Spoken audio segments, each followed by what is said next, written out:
Diz assim a palavra do Senhor: construam casas e morem nelas, plantem pomares e comam o seu fruto, casem e tenham filhos e filhas, escolham esposas para os filhos de vocês e deem as suas filhas em casamento para que tenham filhos e filhas. Aumentem em número e não diminuam aí na Babilônia. Procurem a paz da cidade para onde eu os deportei e orem por ela ao Senhor, porque na sua paz vocês terão paz. Porque assim diz o Senhor dos Exércitos, o Deus de Israel: não se deixem enganar pelos profetas e adivinhos que vivem no meio de vocês, e não deem ouvidos aos sonhadores que sempre sonham segundo o desejo de vocês, porque eles profetizam falsamente em meu nome, e eu não os enviei, diz o Senhor. E assim diz o Senhor: logo que se cumprirem para a Babilônia 70 anos, atentarei para vocês e cumprirei a promessa que fiz a vocês, trazendo-os de volta a este lugar. E eu é que sei que pensamentos tenho a respeito de vocês, diz o Senhor, são pensamentos de paz e não de mal, para dar-lhes um futuro e uma esperança. E então vocês me invocarão e se aproximarão de mim em oração, e eu os ouvirei. E vocês me buscarão e me acharão quando me buscarem de todo o coração. E serei achado por vocês, diz o Senhor, e farei com que mude a sorte de vocês. Eu os congregarei de todas as nações e de todos os lugares para onde os dispersei, diz o Senhor, e trarei vocês de volta ao lugar de onde os mandei para o exílio.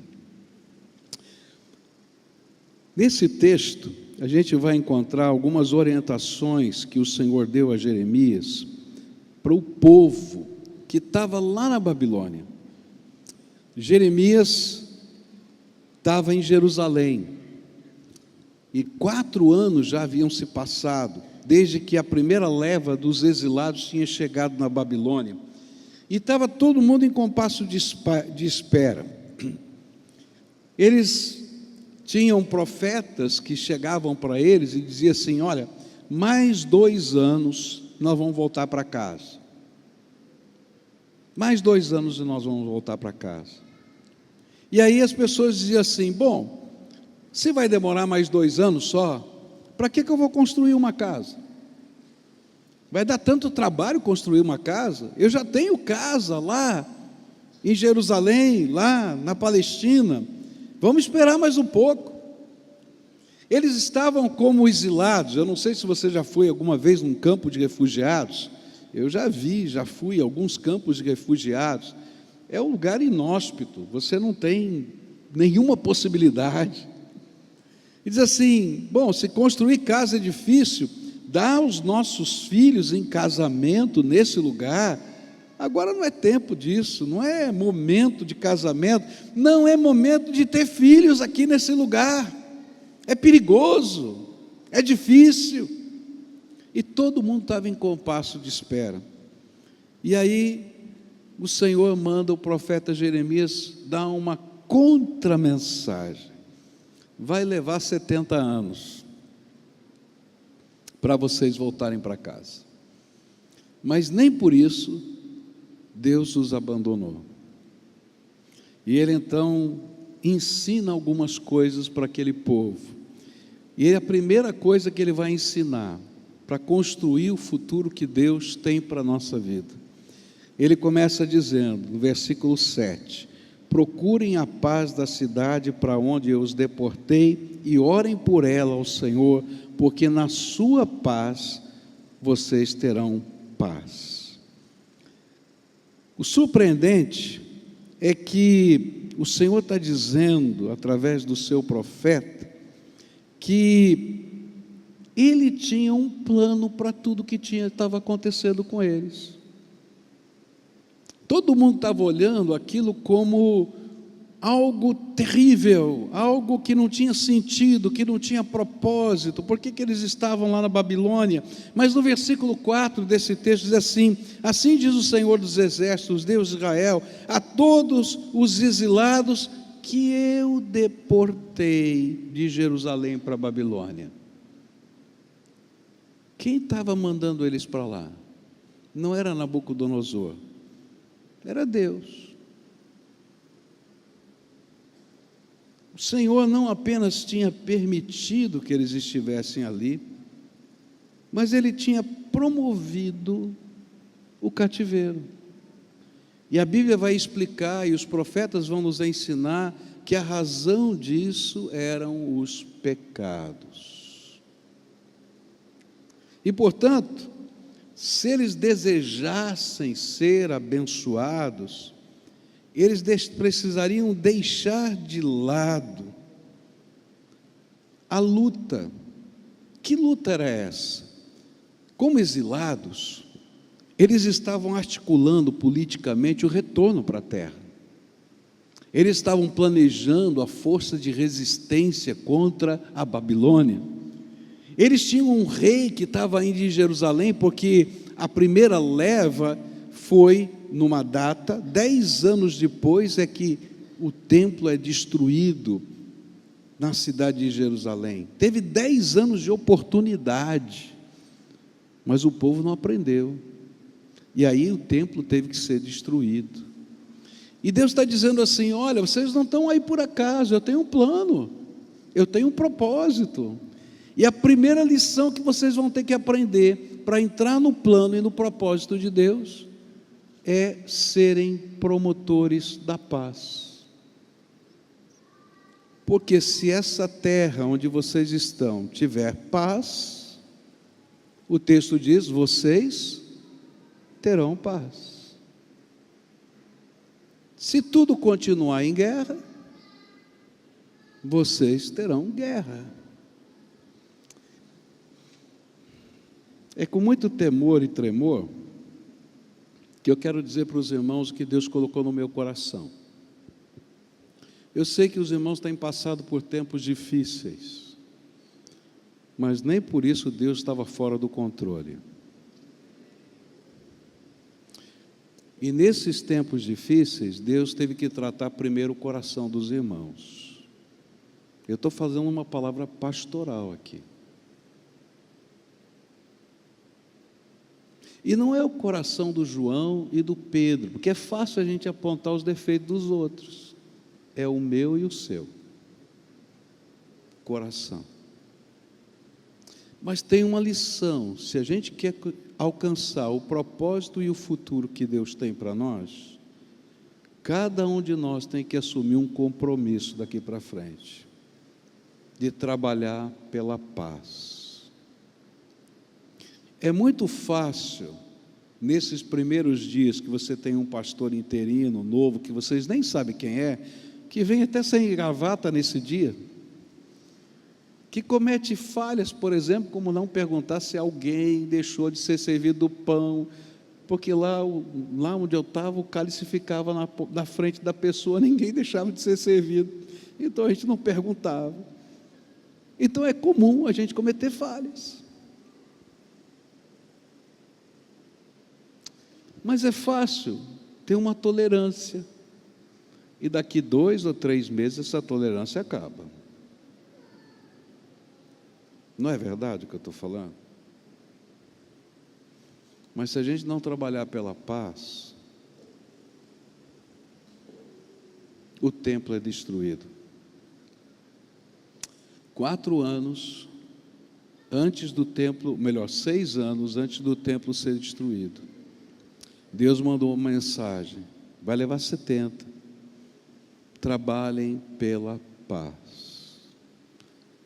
Se nós queremos ser uma igreja que cresce, que faz diferença nessa terra, a gente tem que trabalhar pela paz.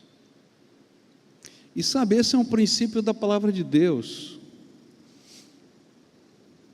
um compromisso inalienável com a paz, faz parte do propósito de Deus para a nossa vida. Isso está claro na Bíblia, em 2 Coríntios, capítulo 5, verso 18, onde a Bíblia diz assim: tudo isso provém de Deus, que nos reconciliou consigo mesmo por meio de Cristo e nos deu o ministério do quê? Da reconciliação. Então, olha para quem está perto de vocês assim: você é ministro da reconciliação. Agora, escuta adianta o parceiro dizer para você: você também.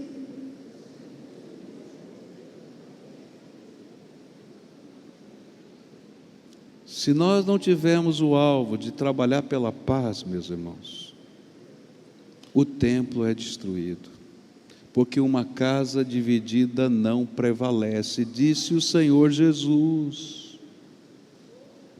Primeira lição: trabalhem pela paz, porque na paz vocês terão paz. Talvez uma das orações mais conhecidas feitas por um cristão, que se recita até hoje essa oração, foi aquela atribuída a Francisco de Assis. Francisco de Assis era um monge católico que ele queria ver a reforma da igreja. Ele viu uma igreja corrupta, ele viu uma igreja comprometida com riquezas, com poder, com negócios, e ele então decidiu ser um monge diferente, tanto que ele criou uma ordem. E a oração dele era essa: Senhor, fazei de mim um instrumento de vossa paz. Onde houver ódio, que eu leve amor. Onde houver ofensa, que eu leve o perdão. Onde houver discórdia, que eu leve união. Onde houver dúvida, que eu leve a fé. Onde houver erro, que eu leve a verdade. Onde houver desespero, que eu leve a esperança. Onde houver tristeza, que eu leve a alegria. Onde houver trevas, que eu leve luz.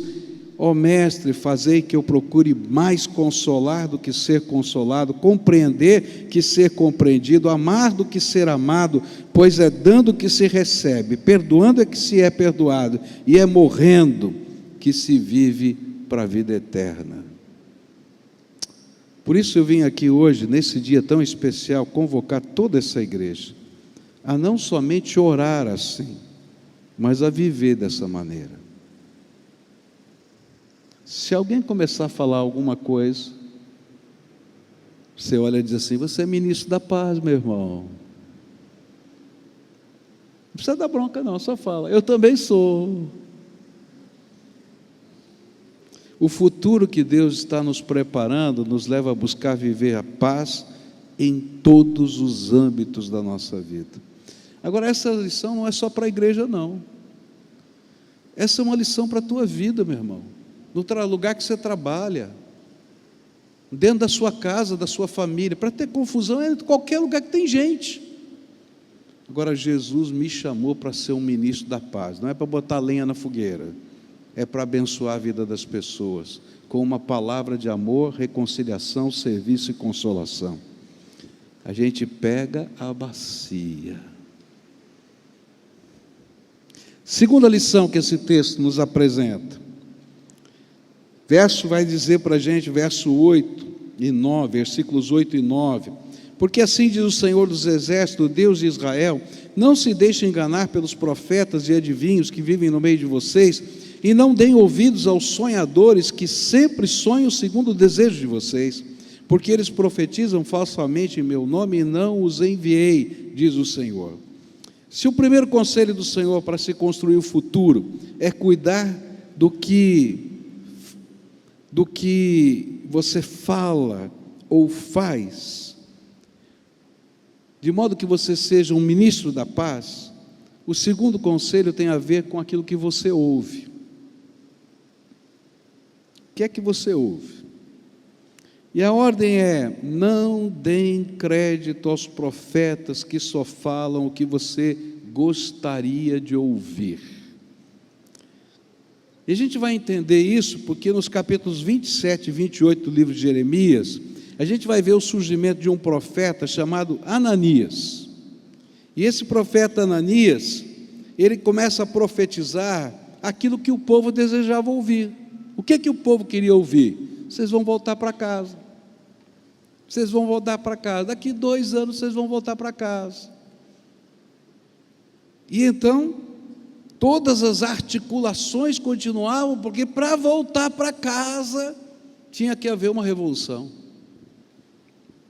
No entanto, a palavra do Senhor era: trabalhem pela paz da cidade, construam casa, deem os seus filhos em casamento, porque quando chegar a hora eu vou trazer todos de volta, porque eu mesmo vou congregar o meu povo, e você não vai precisar levantar um dedo. E quando a gente lembra da história, vai descobrir que quando o povo começa a voltar, não teve uma revolução, teve um decreto dizendo: mandem os sacerdotes e os levitas reconstruírem o templo em Jerusalém, e quem quiser ir para lá e adorar pode voltar. Deus mesmo trata dos problemas. E a lição aqui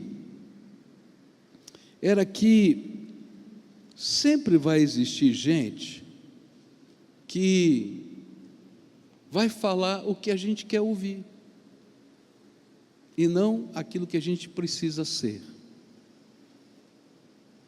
Então, se você gosta do órgão, esse órgão tocando, vai ter gente dizendo: ninguém está tocando o órgão tanto quanto deveria tocar.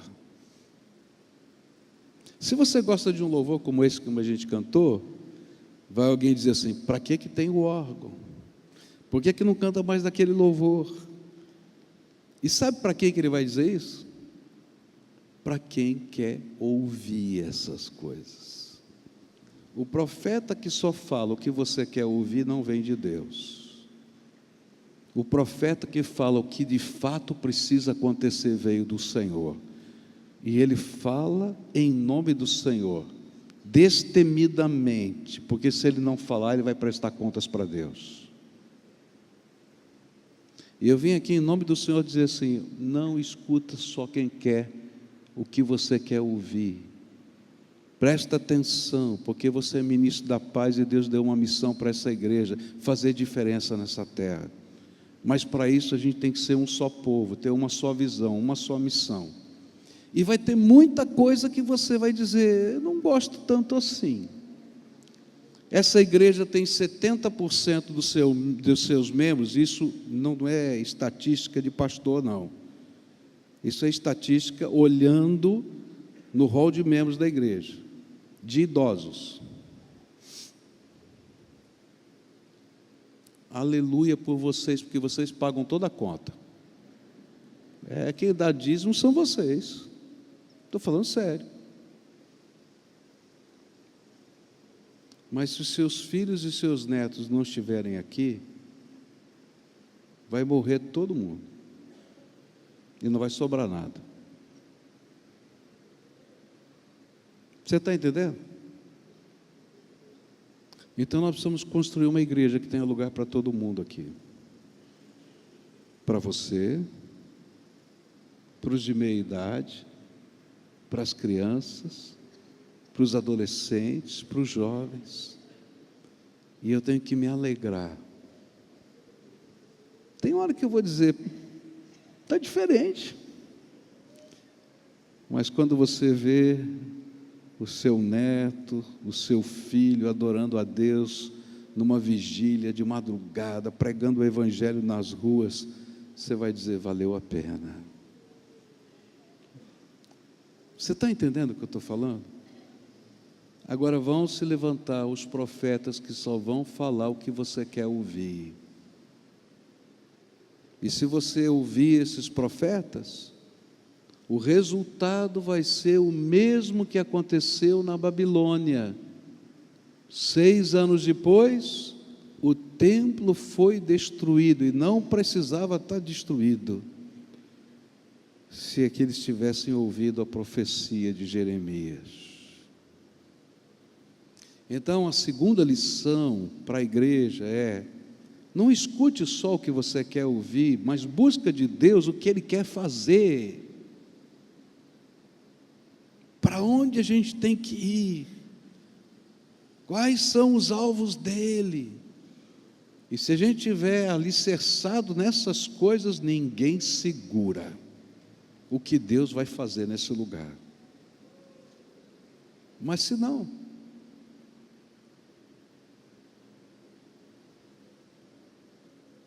terceira lição: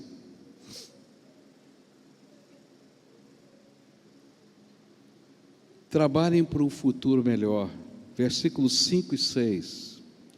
Construam casas e morem nelas, plantem pomares e comam o seu fruto, casem, tenham filhos e filhas, escolham esposas para os filhos de vocês e deem as suas filhas em casamento, para que tenham filhos e filhas, aumentem em número e não diminua. Ai, aí na Babilônia, o resultado do que estava acontecendo nos dias de Jeremias, do falso profeta e dos falsos profetas e dos conflitos internos, era estagnação, conformismo com as coisas, acomodação de quem só olha para o passado e não para o futuro. Por isso, a palavra do Senhor é: trabalhem para um futuro melhor, aí onde vocês estão. E essa é uma lição para a vida, não é só para a igreja não. Não importa onde Deus o colocar, você pode estar só de passagem, eu estou só de passagem aqui. Não importa onde Deus colocar você, faça o melhor e construa no lugar que você está um futuro melhor. Porque você não sabe o dia de amanhã, meu irmão. Quem garante para você que qualquer um de nós estará respirando daqui a alguns minutos? Eu só tenho o agora, então o agora tem que ser o melhor.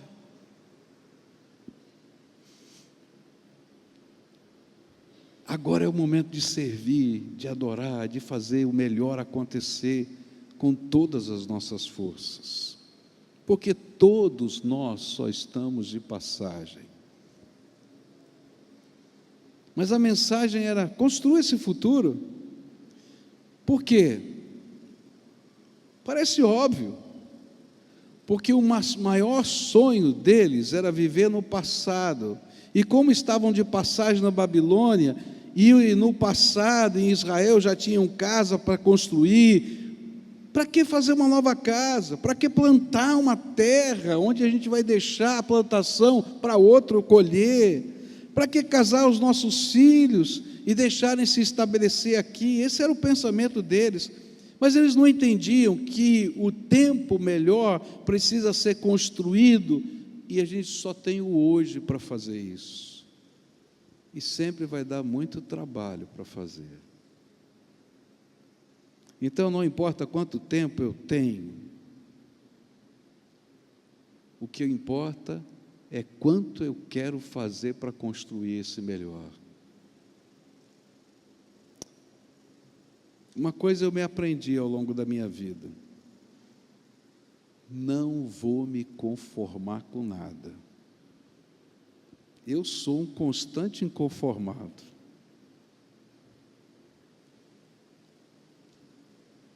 Eu sou inconformado com os livros que eu tenho.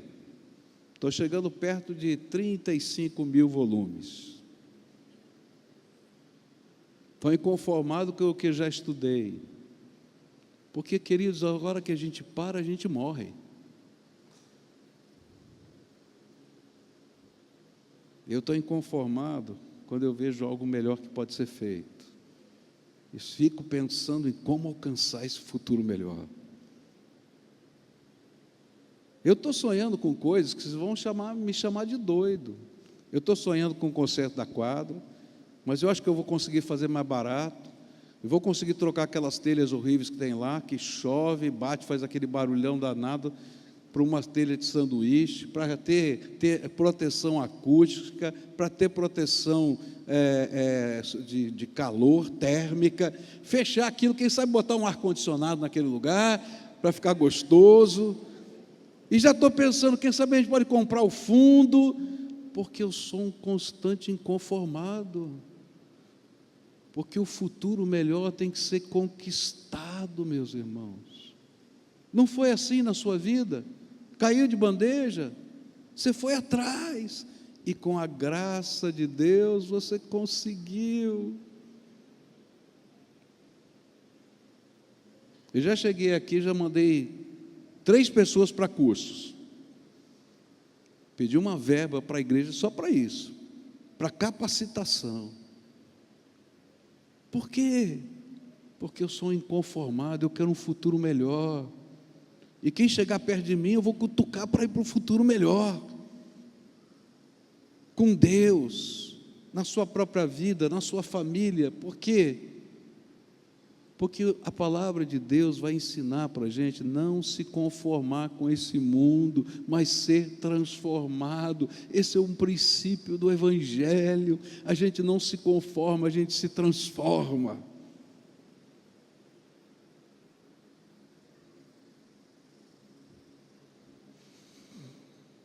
Por isso ele vai dizer, cresçam e não diminuam.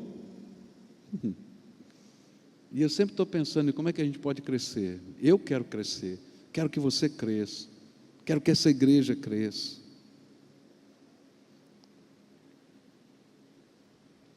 Eu não vou ficar olhando para trás. Eu podia ficar olhando para trás. Eu tinha tudo para ficar olhando para trás.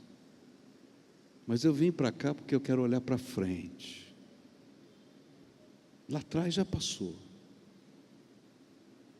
Eu quero olhar para frente, para o futuro melhor que Ele tem preparado para mim, para você, para as nossas vidas, para a nossa família, porque isso é viver pela fé. Por isso eu tenho um sonho, e eu tenho uma oração. Você vai achar maluca essa oração, mas eu oro todos os dias por isso. Eu digo para Deus, Senhor, me faz mais produtivo na minha velhice do que eu fui em toda a minha vida. Pergunte para minha mulher se eu não faço essa oração todo dia. Por quê? Porque eu sei que Deus tem um futuro melhor. E quando eu não tiver mais força nenhuma, eu vou ter um futuro melhor. Porque Ele preparou o céu para mim. E eu vou ser um chato no céu. Porque eu vou dizer para Deus, eu quero aprender mais, eu quero saber mais, eu quero conhecer mais. E como Deus é infinito, você acha que eu vou conseguir terminar com tudo que Ele tem para ensinar e dar? Não, eu vou grudar nele. Mas eu vim aqui em nome de Jesus, como pastor interino dessa igreja, desafiar essa igreja a 3 coisas. A primeira, cuidado com o que você fala. Porque se nós não formos promotores da paz, Deus não vai abençoar. Segundo, cuidado com o que você ouve. Porque gente fala porque tem quem escuta. Se você corta, para de falar. Terceiro, deseje e trabalhe por um futuro melhor, com todas as suas forças. E o que vai acontecer? E então, termina esse texto de uma maneira extraordinária. Eu é que sei que pensamentos tenho a respeito de vocês, diz o Senhor. São pensamentos de paz e não de mal, para dar-lhes um futuro e uma esperança. E então vocês me invocarão, se aproximarão de mim em oração, e eu os ouvirei. Vocês me buscarão e me acharão quando me buscarem de todo o coração. Serei achado por vocês, diz o Senhor, e farei com que mude a sorte de vocês, e os congregarei de todas as nações, de todos os lugares para onde os dispersei, diz o Senhor, e trarei vocês de volta ao lugar de onde eu os mandei para o exílio. A gente não volta para o passado, a gente ultrapassa os sonhos do passado e faz coisas maiores. Está entendendo? Qual é o sonho que você tem? Eu vou dizer dos meus. Eu sonho em ver jovens lotando essas galerias, lotando esse templo, saindo pelas escadas.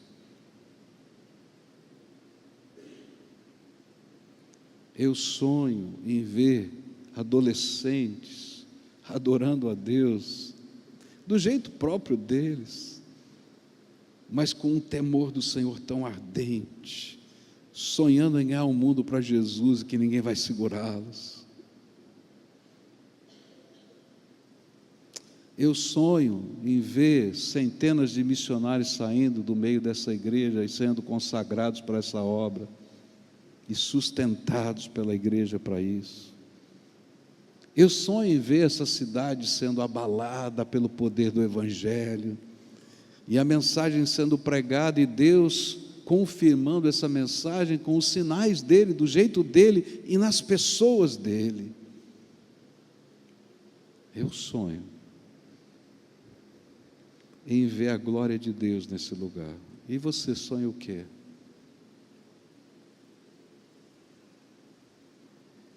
E eu vim aqui em nome de Jesus nessa noite, antes do nosso tempo de oração, desafiar você a fazer parte disso. E você vai ficar doidinho comigo, porque daqui 2 meses eu vou fazer uma campanha aqui, chamada Casa de Paz, onde eu vou desafiar você a levar a paz de Jesus em cada casa. Ah, mas eu não sei pregar. Sabe orar? Quem sabe orar aqui, levanta a mão. Aleluia. Tem gente que não sabe orar. Quem não sabe orar, levanta a mão aqui, eu quero ver. Tem gente lá atrás levantando a mão. A gente vai ensinar a orar. É tão fácil, é só falar com Deus. Ele está ouvindo. Você vai fazer isso, você vai na casa das pessoas para levar a paz do nosso Senhor Jesus. Mas gente vai se converter. Eu sonho em ver todas as áreas da igreja, todas, falando desde da vassoura até o tesoureiro, reunindo gente, discipulando gente, porque Deus não nos chamou só para isso, Ele nos chamou para coisas maiores, para as pessoas. Eu sonho em ver a glória de Deus sendo derramada na casa da gente. De gente vir aqui dizer, não porque teve um pastor que orou, mas disse, eu orei e Deus fez isso. Porque Deus quer usar a sua vida e a minha vida. Eu sonho com um Deus Todo-Poderoso que vai fazer coisas extraordinárias. E eu desafio você a fazer parte desse sonho. Você está pronto para isso? Vai dar trabalho. E logo vão surgir os profetas. Escreve o que eu estou falando. Você sabe que é verdade, né? Você já viveu bastante para saber. Mas depende da gente agora. O Senhor estava dizendo para aquela nação, eu sei os planos que eu tenho para vocês.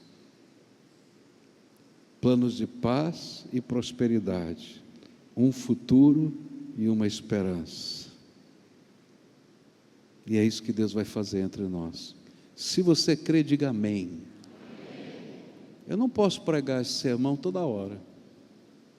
Por isso eu escolhi esse dia. Porque está aqui o povo de Deus e a igreja de Deus. Porque esse sermão é particular e é nosso.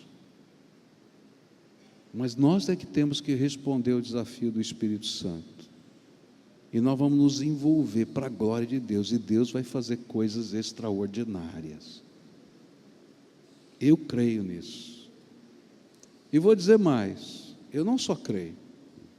Eu só vim aqui porque Deus me prometeu que ia fazer essas coisas.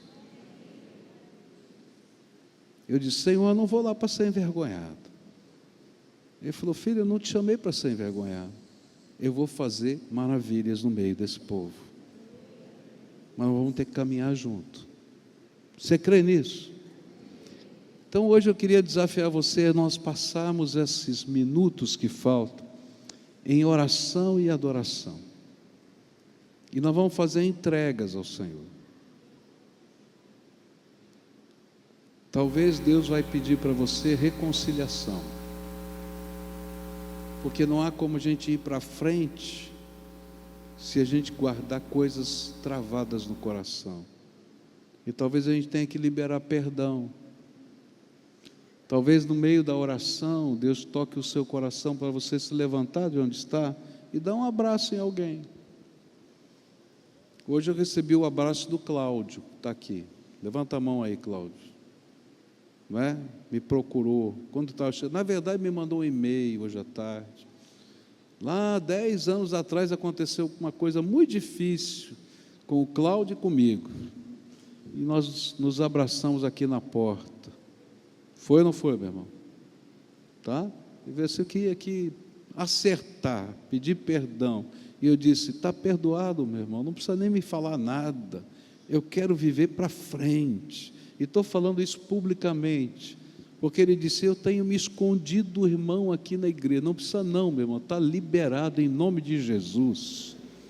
Seja bem-vindo em nome de Jesus. Estou falando publicamente isso. Seja recebido com alegria aqui, tá? E assim tem que acontecer com todos nós. E aí a gente vai olhar para frente. E não adianta olhar só para o umbigo. A tentação é olhar para o umbigo. Sabe o que é olhar para o umbigo? Eu gosto desse negócio na igreja, então só olho para isso. Eu sou do infantil, eu sou da música, eu sou de Jesus, aleluia. E nós vamos trabalhar junto, um para servir o outro, e Deus vai nos dar graça. Vamos orar por isso, meus irmãos? Vamos? Então, nessa hora, nós vamos ficar de pé agora, e nós vamos orar ao Senhor. Aqueles que desejarem e puderem se ajoelhar, podem se ajoelhar. Mas eu queria que tivéssemos um microfone aqui à frente, pode ser? Alguém me ajuda aqui colocando o microfone? Não sei se temos dois, um de um lado e de outro. E eu queria dar oportunidade para, nesses minutos que temos aqui antes da virada do ano, temos orações, todos nós vamos orar, mas orações que nós vamos participar, voluntárias, que Deus vai levantar pessoas aqui para orarem, de compromisso com essa visão, com esse propósito, deixar o passado no passado, olhar para o futuro, não aceitar o que é dito, mas construir aquilo que Deus tem para nós, e Deus vai nos abençoar. Você acredita nisso? Eu não ouvi não. Eu não ouvi ainda não. Você acredita nisso? É duro esse sermão. Mas se não for assim, a gente não acerta.